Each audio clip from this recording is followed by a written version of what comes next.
My name is Linda Thurman. I retired from the film industry in 2015. I wrote a book called Hollywood South, Glamour, Gumbo, and Greed that recounts what happened in the prior 50 years because I had to get it out of my system. I had some unique experiences, and part of that was dealing with being a member of the chairman's office of a Hollywood studio. Now, most people don't get that chance, but mine was even more unique than that. One Friday, I was having lunch at one of those shishi Hollywood restaurants where the flower arrangements were taller than I am. And actually, my agent took me there. And this wasn't an acting agent or a crew agent or anything. She was a temp agent. She got me temp jobs. And she got me a job working at a law firm doing a death penalty appeal. Now, why does that matter? Well, on that death penalty appeal, I worked with 3 lawyers. One of them is the lead litigator for the O.J. Simpson case. He represented the Brown family, and they won the case in civil court. That was Dan Petruccelli. There were 2 more lawyers, one of whom was a screenwriter, who is now writing screenplays instead of being a lawyer. And the third one is working with one of the premier entertainment attorney firms in Los Angeles.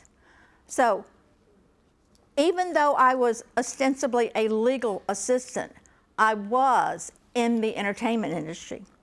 That's just one example of how many opportunities there are to be involved in the industry. No matter what you do or how you do it, there is a way, there's some way that you can be involved in the industry. Let me ask this. How many of you have ever been paid somehow something that you know that money came through the entertainment industry to you? Okay.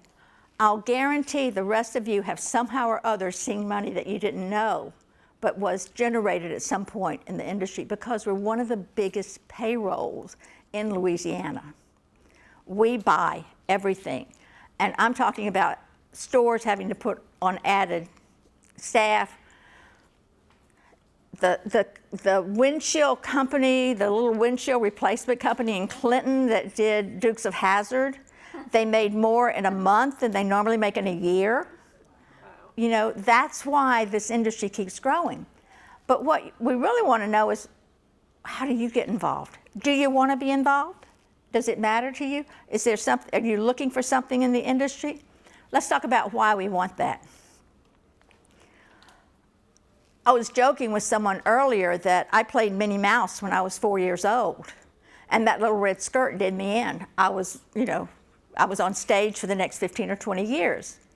And then there came a point where I didn't really want to be on stage anymore, and I became a theatrical lighting designer and ended up working in New York for 7 years. But you need a day job when you're a theatrical lighting designer, unless you're one of the big ones. So I had a boyfriend who said, have you heard of this thing called word processing? Now, this was in around 1980. And I said, no. He said, well, you're a fast typist. I had been a typist, a secretary at Tulane Law School when I was in my early 20s. And this professor liked to write books. And this was before any computers. Everything was typewriter. And so he would change a word on a page, and I'd have to retype the whole page. My speed went from 50 words a minute to 100 words a minute. So when I learned word processing, I was one of the best in New York. And I would get $30 an hour. And this was in the 1980s something. So, you know, it was early days. But because of that skill, it was the strangest job I've ever had, really. I did the typesetting for the inserts that go into the HBO bills. You know, those pretty little graphic things with all the movies that are going to be coming up on HBO that month. And it was an interesting time in the industry because HBO was only about 5 years old. And my boss was a woman. She was a vice president, and she had been a secretary 3 years before. That's how fast that developed, because cable TV was unheard of before HBO, really.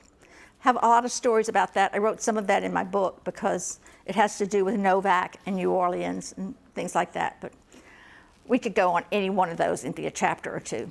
But what I want to talk about is that you don't know where things are going to come from. Well, that winter was cold in New York. It was below freezing for like 12 days in a row. We had snow up above my head, and I just couldn't take it anymore. So I called a friend and I said, you know, he said, you're moving to LA. I said, yeah. He said, my stuff's gonna start arriving, I'm coming. So when I got to LA, I did what I always do. At that time, I honestly believed you drop me in any English-speaking country that has an attorney and I can find a job. So I went to a temp agency in LA. I said, I want to work. And they sent me, coincidentally, to HBO. HBO LA is not HBO New York. Let me tell you now. HBO New York is corporate. It's very, it was owned by Time Inc. You were in corporate America. HBO LA, people were wearing sandals and shorts to work. You know, I mean, the vice president would come in his golf clothes. The president had a piano in his office. So, you know, just different. And it was one of the best accidents in my life because it was a little division called HBO Pictures. We made Sweet Dreams with Jessica Lange. We made The Hitcher with Rutger Hauer. We did Volunteers with Tom Hanks and John Candy, a few other films there. But because of the configuration of this small group of 40 people that were making movies, I was sitting in a cul-de-sac where I heard the entire process of filmmaking. You know, I listened to Deborah Hill, who was my role model. Deborah Hill was the writer and producer of Halloween. And this was 20 years later. And she comes in and pitches a movie called Head Office that we did make. It was with Jane Seymour, Danny DeVito, all-star cast, really. The cast was much better than the movie, but you know, I listened to her make that pitch. So I got, oh, that's how you sell a movie. That's how the studio listens to somebody come in with a lot of passion that wants to make a film and say, this is a good film, you have to make this story. Then I learned about the business. Oh, that was fascinating. There are two sets of attorneys in film studios. One does the negotiations. They're called business affairs. And I learned there to analyze contracts. Boring? Oh no, oh no. You find little things like, oh, if Jack Nicholson's shoot, he has to stop shooting at 6 p.m. because he has to have a helicopter on the set to take him to the Forum for the Laker game. That's in his contract. You know, and part of my job was to find those little details and make sure that we could do them, or that nothing had snuck in there that you didn't want to do. Some of them, I mean, it was really touched my heart. Like John Candy would not shoot during Christmas, and he had 2 tickets home to Canada to be with his family, and 2 tickets back to the set in Mexico. You know, I mean, things like that. You just learn. Got a call one afternoon. It was a little scary.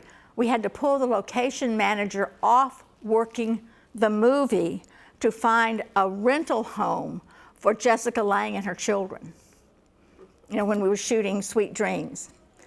And that was a beautiful thing. I got to go to the wrap party for that because they did the final shoots in LA, and the wrap party was on the soundstage. So we're in the movie is the nightclub scene with the checkered tablecloths and the little small dance stand. So the band from the movie was playing, and Jessica Lange, and she was with, I can't remember his name, but so they were over there. The director was behind me, who is one of the icons of English film, Carl, can't remember. Anyway, he wasn't, he's not a big name in America, but it was a real conversation with a real director who was one of the icons who changed cinema in Great Britain. Carl Reis was his name, R-E-I-S-Z, I think. And so those are the kind of things that happen when you least expect them.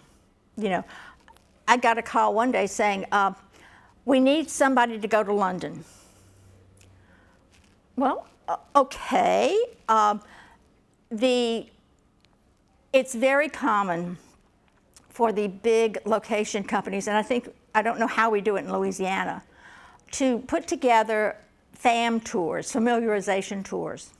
And so the person who was supposed to go was one of my friends, and she could not go. So she said, well, you go for me because we can't not take advantage of this. So I went. I had no clue what I was doing, but it was about 20 people. I think we were all women at that point, because this was back in the 80s. And they took us first class, business class, British Air, which is nice if you're ever flying that way. And then we get to London, they pick us up, they take us to a 5-star hotel, which means there were no shops in the lobby. Essentially, it's, no restaurants, no shops, it's a hotel. It was the Athenaeum. And I look up and there's Anne Bancroft, and they're staying in the private suites. So it was very nice, it was a nice thing. It's also the same place that Nicole Kidder and Tom Cruise stayed when they were doing Eyes Wide Shut, because they have little sort of private apartments that are kind of like townhomes that are attached to the hotel, so you get all the hotel services and this private space, and they'll even redecorate the space to suit the celebrity that's there. And then they took us to sites. We toured hotels. We got to see things that people normally aren't involved in. And the whole purpose of it was so if we had to book people, meaning our executives or the celebrities, we would know what the options were. We would know oh, they want to be near water, so this place has a lake. That kind of stuff would go on. So we're doing that in Louisiana too, to build that awareness and build that familiarity. So I just named something that involves about 20 different positions that people can have.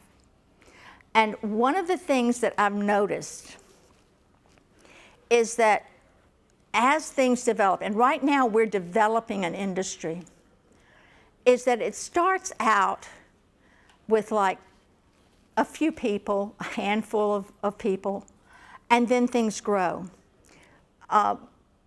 One of my friends calls it the interregnum. Now, we got a lot of Catholics in Louisiana, so interregnum is that space between popes, when one dies before the next one comes, and there's a whole set of rules that go with that. Well, the interregnum I'm talking about is the technology change. We're going from hands-on, analog, to digital.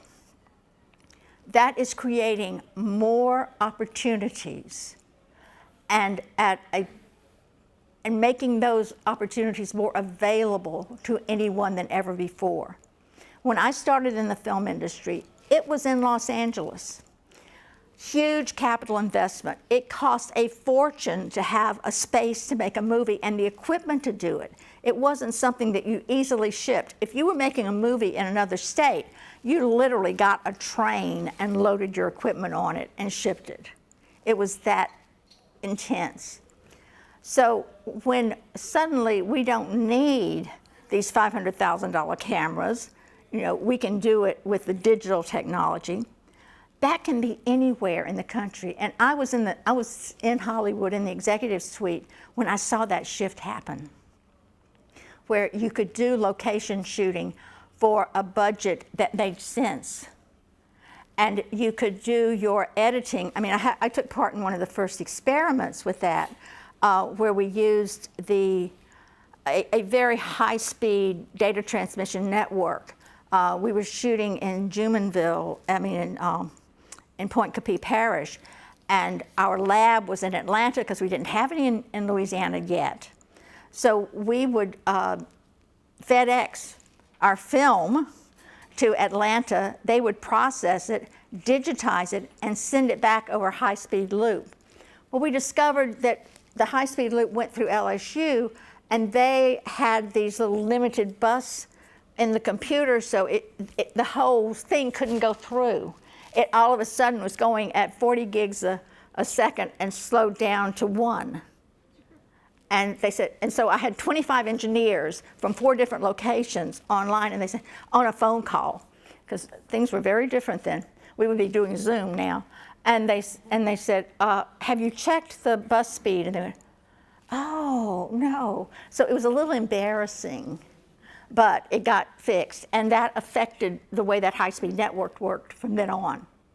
So it was really, you know, a kind of unsteady time. I call it walking on swampy ground, because you don't know where the solid ground is. You're testing, you're trying, you're seeing what can happen. So part of that technology shift, and this is happening in film too, but when we started having people talk about the internet, I'm talking about 1992, 1993, first of all, it was the ARPANET. You could only be on it if you were an educational institution. You know, it was not for business. And then they came up with this thing called the World Wide Web. Ooh, film companies got interested. Hollywood got interested. So they created the Hollywood Loop, which is a high-speed loop going around the studios. And they came up with, I kept getting calls all the time because I was managing editor of the Hollywood Creative Directory. And this was, when I started that job, I had 7 databases. I had 1,500 production companies and 6,000 executives. And it was in a program called DBase, if anybody knows that. This was pre-Excel. It was a long time ago. And so everything had to happen. I mean, it was intense to keep that updated, because we had about a 30% turnover every 3 months in executives. You know, the studio people don't stay long. They move. You know, the executive level is 2 years is about the maximum anybody was going to stay in those days. Now I think it's like 2 days, but anyway. So I ended up putting the Hollywood Creative Directory online. I had certain parameters to meet as far as security and stuff like that, and then sold it to ifilm.com. That was my first retirement. So I came home to Louisiana and did some stuff, and then went back to LA, did more stuff, and came back. But one of the things that I noticed during that time was that there was this job called webmaster, and it paid about $70,000 a year. It would cost a studio $40,000 to put up a website, you know, and nobody questioned because they didn't know what it was. The first programmers I used to do a website, I had to hire student programmers from UCLA, because none of the old guys knew what I was talking about. You know? So that was a pretty successful thing, and I'm still friends with those guys today. But that job of webmaster kept differentiating. You'll hear that term. It kept changing. It went from a job to over 70 jobs in the course of a year. And it's still going on, because that is that digital industry out there. So the thing about film is, there was a time when you had these very specific codified jobs that you did. I mean, there are over 50 unions that make film, that are involved in film. Well, those things are changing and morphing, and they're doing a decent job of accepting the changes. And it does open a lot of opportunities for young people, but there's no age limit. You know, it doesn't require some of them require a physical ability, some of them require an intellectual ability, and some of them just require a willingness, you know, to learn, to find out how it works, and to be involved. And so the opportunities, I used to have a list of crew jobs, you know, 18 different film departments, the jobs within the film departments. And now I realize it's not like that anymore. I didn't have a digital section. I didn't have The post-production was totally different. Do you know any film cutters? You know? So all of that is changing too. But there are two things that are important about it. One is that it's an open opportunity just to be able to find that a job that suits you. There's more of a variety in the jobs. The other thing is it doesn't have to be in Hollywood anymore. So Louisiana did the right thing at the right time. I kind of sit and listen to the presentation that the guys did earlier about the state of things in Louisiana now.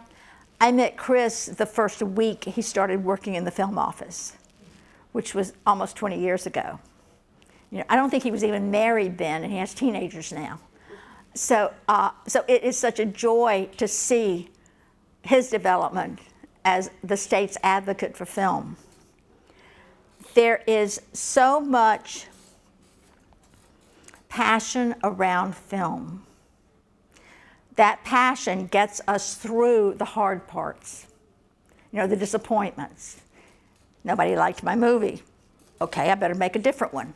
You know, my job ended. Oh, it might take me a week to find another one now because there's so much work. And the way to get to that work, first of all, know who you are and what your skills are. Know what you want. What is important to you? If it's important to you to be home at 5 o'clock to be with your family, you can be, you know, John Candy. You can go for that level, or you can work. Accounting would be one of the places to go for that, or maybe some kind of service to the industry, because actual production, being on the set, can be pretty demanding, both physically, emotionally, and mentally, and time-wise, because it's like being in the Army. You know, we do what it takes to get it done. And that's I recommend that to younger people, although I've known, you know, I don't know anybody my age who's still doing it. I think we get burned out, you know, or we get smart and move on. Because there's a very normal progression from in front of the camera to behind the camera to the office. And the good thing about it is there's opportunities in all of those areas. And if we're talking about being in front of the camera, that's a few people. Now, background extras, that's a wide open area. You heard today now they're talking about 23,000 people in that database. When I came back to Louisiana in 2002, there were 150 union members, and we needed 2,000 as crew members. Today, we have 2,000. In the next couple of years, we're going to need 4,000. So if you want to work on a set or work with the union crews, that I would say definitely look for one of those training programs with NOVAC or the City of New Orleans or the universities and get your chops in. Because one of the wonderful things that happens is that classmate of yours that you help with his assignment turns around and calls you and says, I'm working on this movie and we need what you do. I told him I know a guy that can do that. So building that network, the people you've met here today are really good people. You don't lose touch with them, whether you're following them on Facebook or on their email list or whatever, especially Wayne Morgan and Trey and the City of New Orleans. Those are great. Just a little hint. Carol Morton at the City of New Orleans is looking to add to her staff. So if you want a city job and, you know, regular paycheck, I won't say it's regular hours because it's film office, and as she was saying, that's 24 hours. But that would be an opportunity to get in. And then, you know, that may be where you want to be, but it may lead you to where you want to be. And I'll leave you with one more thing, because I want to stop a little early because the next presentation is really good. This is the archivist and the author of 20 books on film, particularly in Louisiana, and he has some great stories about movies here. But the thing I would say is, build your network, know what you want, be open to the opportunities that show up, and go for it, because it's all possible. Okay. Any questions? I fulfilled your information needs. Okay, yes. I'm trying to think how to word this. I'm curious because you've had such a wonderful long career in the film business. My question's about being a woman in the film industry. And so I want to be specific. Because obviously, you know, there's so much sexism. It sounds like you've had a lot of good female role models throughout your career, which is awesome. And I'm curious about how you navigated instances where probably because you're a woman, you weren't being heard, or you were dealing with someone being rude to you or not listening to you, or, you know, I'm like specific examples of how you handled and kept moving forward. And, you know what I mean? Well, I think when I was young, I ignored it. I didn't realize it. It just didn't come up for me because it wasn't part of the discussion in the 1950s, 60s. You know, it was in the 70s that we started talking about it. And I would get my feelings hurt, but I really didn't understand that I was being dismissed or abused. I just knew they weren't listening to me, and I thought it's because I didn't know enough. I mean, my thing is, my personality is based on knowledge, so I felt like I had to learn more. So I know a lot of useless information. But one of the extreme examples is when I came back to Louisiana, I met Marquita Cheeks, and some of you may have heard of Marquita. She was Richard Pryor's personal assistant when she was just out of Southern University.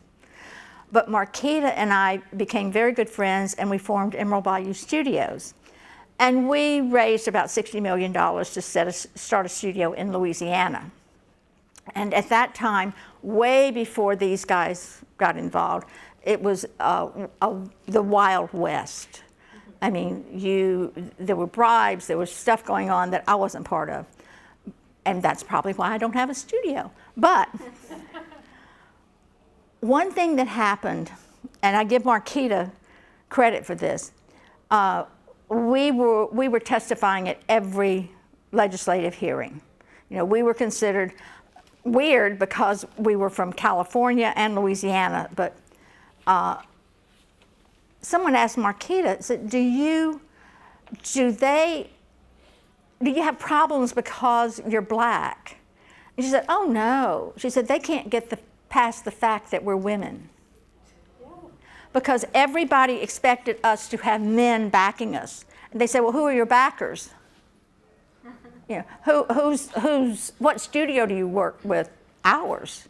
You know, and I mean, very few people had the experience in the industry that we had at that time. So that was the hardest thing to deal with, was Louisiana's attitude toward women. I did not find that as much in Hollywood.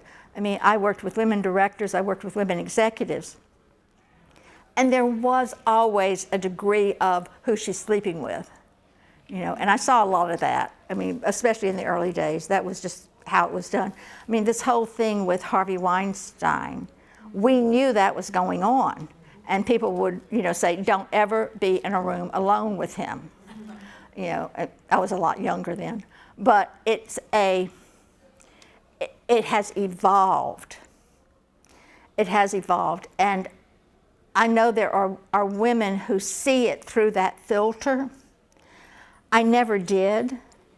And I probably would have done better if I had had a better radar about it, but I didn't. It was just a fact of life. It's like being Southern. I mean, when I started working, you had the choice of being a nurse, a telephone operator, or a wife. You know, they're just a school teacher. There just wasn't a lot of variety. So my poor mother was just in a tizzy about me. She was very upset that she had like 2 full pages in her phone book where I had changed numbers, you know, but it's what happened. Anything else? Yes. Would you please repeat those websites or unions that you mentioned where you said there was a lot of opportunity? Right, okay. Well, the overarching union for the film crew and really the industry is IATSE, IATSE. And there is a local in New Orleans, and they have training classes. They work with the city and they work with NOVAC to do training. So I definitely say, follow up on that. Also, I think, is anyone familiar with NOVAC? Do you know what I'm talking about? Okay. I am a little familiar. Okay. New Orleans Video Access Center. So named in 1972, and I joined the staff, and I think it was 72 or 73. They'd only been there a few months when I came on board. But that was originally because, we were talking pre-cable days, for people to see non-3 network television, you had to create it yourself. And we had, big move there. We had portable video cameras, 60-pound decks that the guys would carry for me. And the cameras weighed almost that much, I think. But we would go out and shoot around New Orleans. We did, I produced a tape on how to form a food co-op. We did an early tape on police community relations that ran, at that time, really was a rare voice in that area. And we had something called situational TV, where we would go to where people were that needed to hear the tapes that we did. I know this is more than you want to know, but it's the history of how we got where we are now. And so when I did the food co-op tape, we really wanted people who were on food stamps and stuff to have an education, know there were alternatives, right? So we arranged with the city of New Orleans to put looped video. We took the televisions in and we took the big playback decks, and we played that tape in 5 food stamp centers around the city. It was seen by over 50,000 people, which was remarkable in those days. But that's the innovative way that we got things done. So NOVAC has evolved into not so much community activist as community service now. I don't know all their activities at the moment, but one of the main things they do is training. And they have some good training classes. And if you look up their Facebook page, I think it's novac.org, they will list jobs, and they'll post, so-and-so is shooting a short and needs sound, that kind of thing. And those are always opportunities to get involved. I've got another question that kind of piggybacks on that. If you could direct filmmakers to websites for grants. Oh, interesting. Okay. Not my area of expertise. If you're looking for a grant to make a movie, is that the point? Yeah, you always need money to make movies. I know things like Women in Film has a finishing fund that will help you there. I really don't know much about it. Okay. But there is, what is the name of that website? If you just search for grant websites, some are free and some cost to access it. But the ones that cost usually have a version in the library that you can use for free. So I'd go to some of those and put in film and put in Louisiana and see what comes up. Thank you. Sure. Yeah. Anything else? Because I'm ready to wind up here. Yeah. Are there growing opportunities for screenwriters in this state? I think so, especially from if you heard Chris Stelly talking about, producers get an extra, did he say 10% if the script is from a Louisiana screenwriter? Yeah, so I would say, go to the state website, whatever it is now, entertainment.org, I think, or entertainment.gov. LED. Okay, what is that? It's LED, Louisiana, what it stands for. Louisiana Entertainment, and that's the other organization, I'm sorry. The entertainment company, the state entertainment is louisianaentertainment.gov.org. Okay, Louisianaentertainment dot something. LED.org. No, that's the government website. LouisianaEntertainment.org, I believe. Spell it all out. They don't have the Louisiana Film Commission anymore? It's not exactly a film commission. I don't even think they have one now. It's Chris's office, the division of entertainment within the Because back when I was casting in the early 2000s, not too big out. Exactly. Louisiana Film Commission. There have been numerous, I think Chris has sat at the same desk and the name of the division has changed a dozen times. They changed it 2 or 3 times every administration, so. With the additional 10% that producers get with a Louisiana writer, they would take the writer's first initial draft and would they? Oh, you're talking about the development process, and I could do another 2 hours on that. So basically what happens is when a writer, you might remember a film called Revenge of the Nerds? I worked with that writer and he said the only thing left from his script was the title. And once you sign a script over, they have control over what happens. There were 22 versions of fried green tomatoes. Okay. And some say 24. I always heard, I knew about 22. So, okay. Yeah, I've really enjoyed this. It's fun to regurgitate all this stuff that happened. I hope there's something in here that informed you and entertained you and inspires you. That's always my goal. So thank you very much for giving me the chance.